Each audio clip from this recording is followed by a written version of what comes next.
नमस्कार। हमने कल सांख्य दर्शन के बारे में पहली कड़ी कुछ बात की थी। कुछ सवाल आए, कुछ मित्रों ने प्रश्न पूछे, तो सोचा एक कड़ी में मैं पहले उनका जवाब दे दूं। पहला सवाल ये था कि असुर संस्कृति, यक्ष संस्कृति, इसकी बात सांख्य दर्शन में कहाँ से आई। पहले मैं इस बात का जवाब दे दूं। पहली बात हमें ये ध्यान में लेनी चाहिए कि भारत में, ईरान में, यहाँ तक कि मेसोपोटामिया तक अगर सबसे पुरातन संस्कृति है तो वो है असुर संस्कृति। ये असुर संस्कृति के लोग भले ही अलग भाषा बोलते हो, अलग धर्म मानते हो, अलग अलग उनकी रीतियाँ हो, जीवन पद्धति हो, मगर कुल मिला के वो संस्कृति को असुर संस्कृति कहा जाता था। भारत में भी वो थी। भारत में असुर संस्कृति लिंग पूजक, प्रतिमा पूजक थी।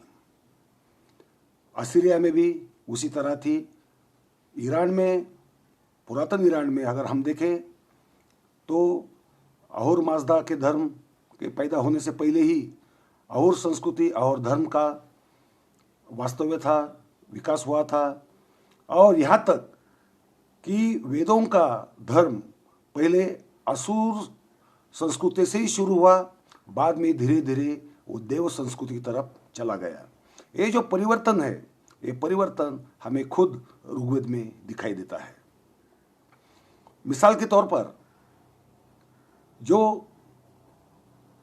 वैदिक आर्यों की सर्वश्रेष्ठ देवता थी वो थी असुर वरुण। असुर शब्द का मतलब ये होता है कि वीर्यवान, श्रेष्ठ, प्राणवान, ऐसा जो तत्व है जो विश्व में व्याप्त है उसे असुर कहते हैं। बाद में असुर शब्द बदनामी का कारण बन गया, उसे बदनाम किया गया। हालांकि असुर शब्द का सही मतलब वो नहीं है। ऋग्वेद में वरुण हो, इंद्र हो, मित्र हो, अग्नि हो, उनको सम्मान पूर्वक असुर ये संबोधन से सम्मानित किया गया है। ये बात हमें भूलनी नहीं चाहिए। इसलिए असुरों को दुष्ट कहना, गलत कहना, ये आज की हमारी भ्रमित बातें हैं। तो ये संस्कृति विशालकाय थी, फैली हुई थी, ये असुर संस्कृति। गंगा नदी के परिसर में वैसे ही यक्ष संस्कृति थी। मैंने कल कहा था यक्ष और ब्रह्म पर्यायवाची शब्द है। यक्ष शब्द की जगह बाद में ब्रह्म शब्द ने ले ली। ब्रह्म शब्द भाषाओं का नेट होने की वजह से काफी भाषाओं में पाया जाता है, अलग अलग ढंग से। अगर हम देखें तो हमें पता चलेगा कि यक्ष शब्द सबसे पहले था और यक्ष शब्द और ब्रह्म शब्द समानार्थी शब्द है। ब्रह्म और यक्ष इन शब्दों में कोई अंतर नहीं है। ऋग्वेद में ब्रह्म शब्द जो आता है उसका अर्थ मगर अलग है। ऋग्वेद में ब्रह्म शब्द का मतलब सिर्फ मंत्र इतना ही है। ब्रह्म शब्द से कोई देवता या कोई तत्व निर्दिष्ट नहीं किया गया है।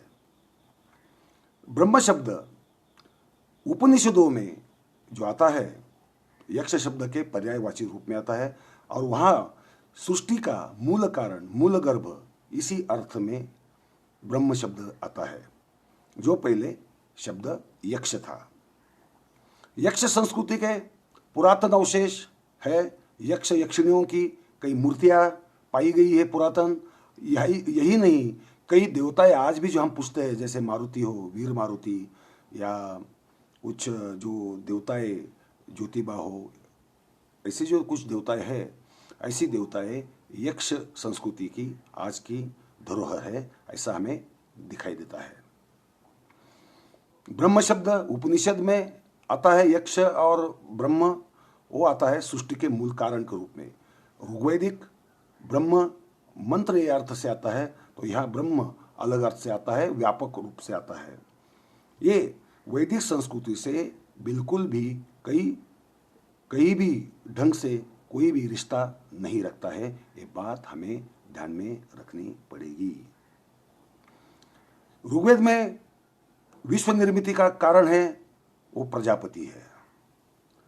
प्रजापति सृष्टि का पालन करता है, जन्मदाता है, और यहाँ तक कि जो पहले 3 अवतार है, कूर्म अवतार हो, मत्स्य अवतार हो, वो सारे प्रजापति के हैं, विष्णु के नहीं। वैदिक संस्कृति में बाद में परिवर्तन आया, वो अवतार लेने का काम प्रजापति से विष्णु पर सौंपा गया। ये इतिहास हमें मालूम नहीं होता, इसलिए कई सांस्कृतिक बातों में जो गड़बड़ी हुई है वो हमें ध्यान में लेनी पड़ेगी, आप तो कम से कम।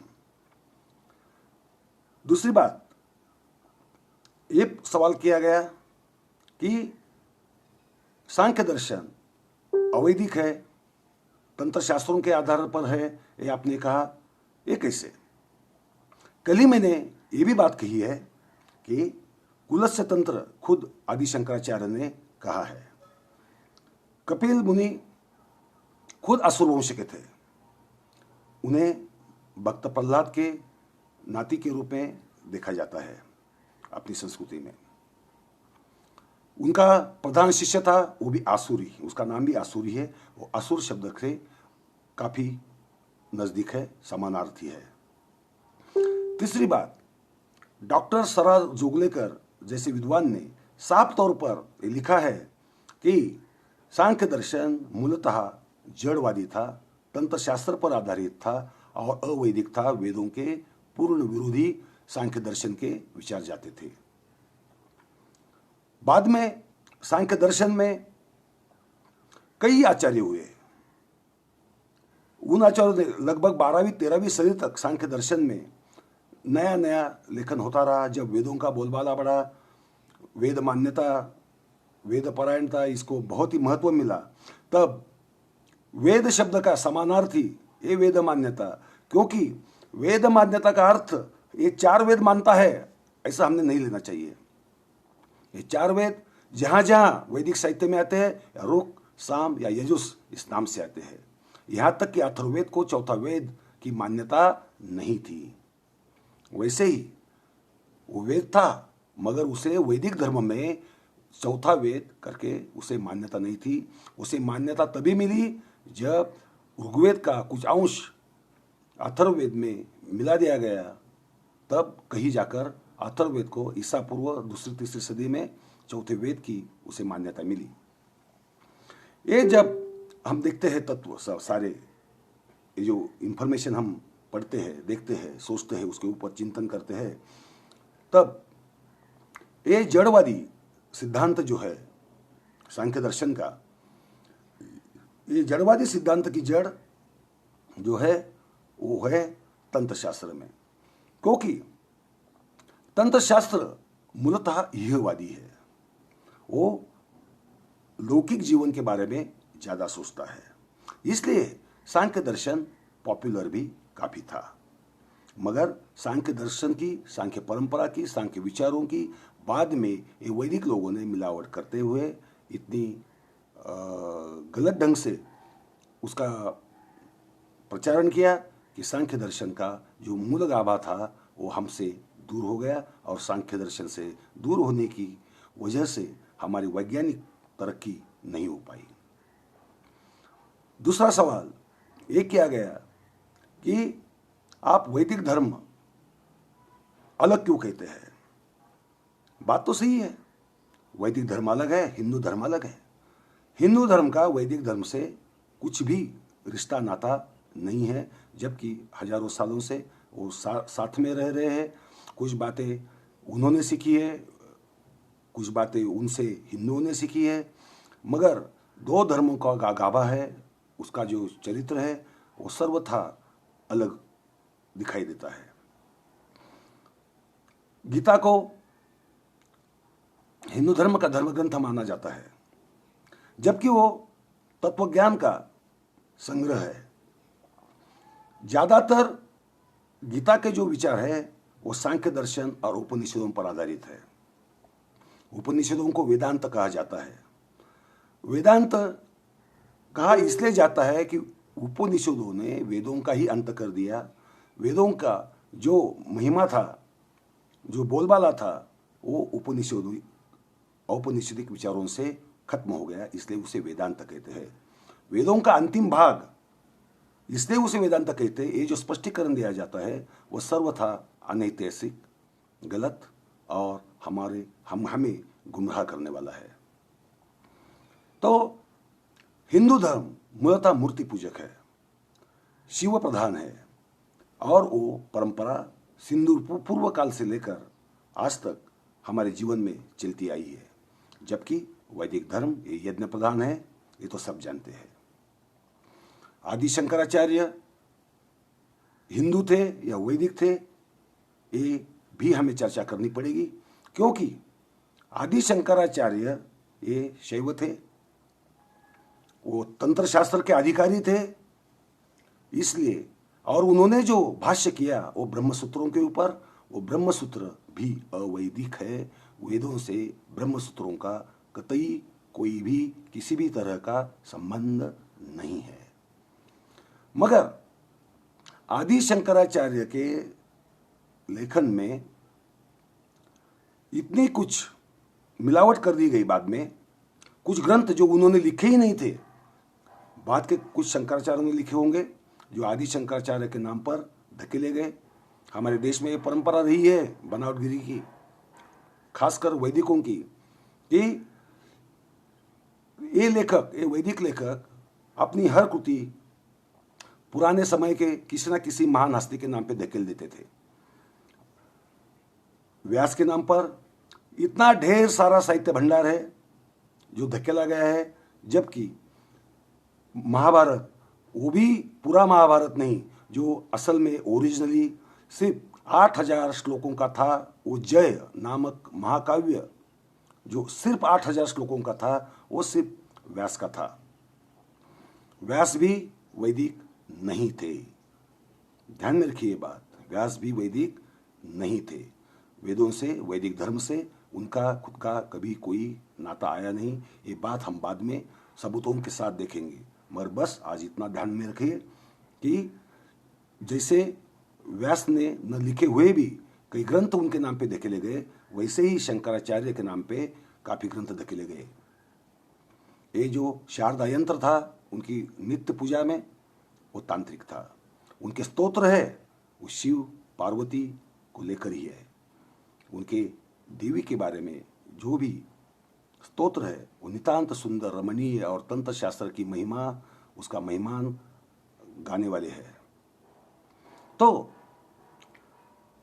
वैदिक धर्म जो है वो वेद, वो भी तीन वेद, असल में तो तीन ही वेद है। अथर्ववेद के बारे में भी अलग से बात करनी पड़ेगी, क्योंकि अथर्ववेद मूलतः वैदिक नहीं था।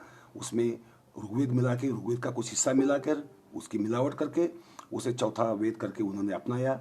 मगर आप अगर सीधा मनुस्मृति में भी देखेंगे तो तीन वेदों की बात आती है, अथर्ववेद की बात उसमें नहीं आती है।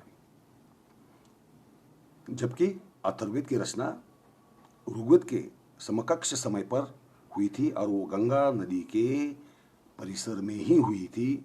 ये प्रमाण खुद अथर्ववेद के जो सूक्त है वही देते हैं। तो हिंदू और वैदिक ये दो अलग धर्म है, दो विचारधाराएं अलग है। उनकी जो कर्मकांड है, धार्मिक कर्मकांड, वो भी अलग है, एक दूसरे से विपरीत है, एक दूसरे से कोई साम्य वहाँ नहीं है। मनुस्मृति भी हिंदुओं के लिए नहीं, सिर्फ वैदिकों के लिए लिखी गई थी।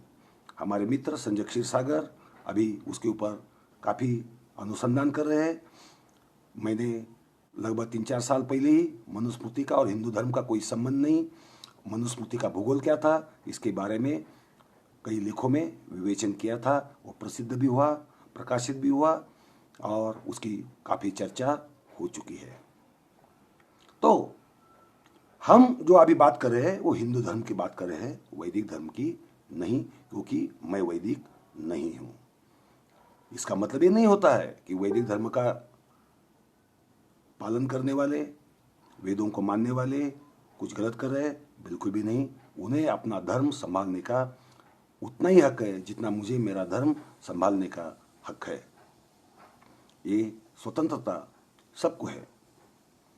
मगर सांख्य दर्शन की जो चर्चा हम आने वाली कड़ियों में, किस्तों में करने वाले हैं, इसमें ये ध्यान में रखना चाहिए हमें कि ये सांख्य दर्शन जो है वो तंत्र शास्त्रों के आधार पर वो पूरा जड़वादी है, निरीश्वरवादी है, अनात्मवादी है, और वो सृष्टि रचना के बारे में विभिन्न तत्वों की बात करता है।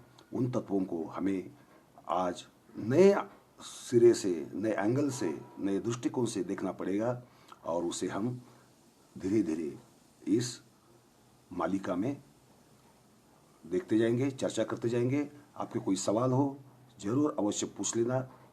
धन्यवाद।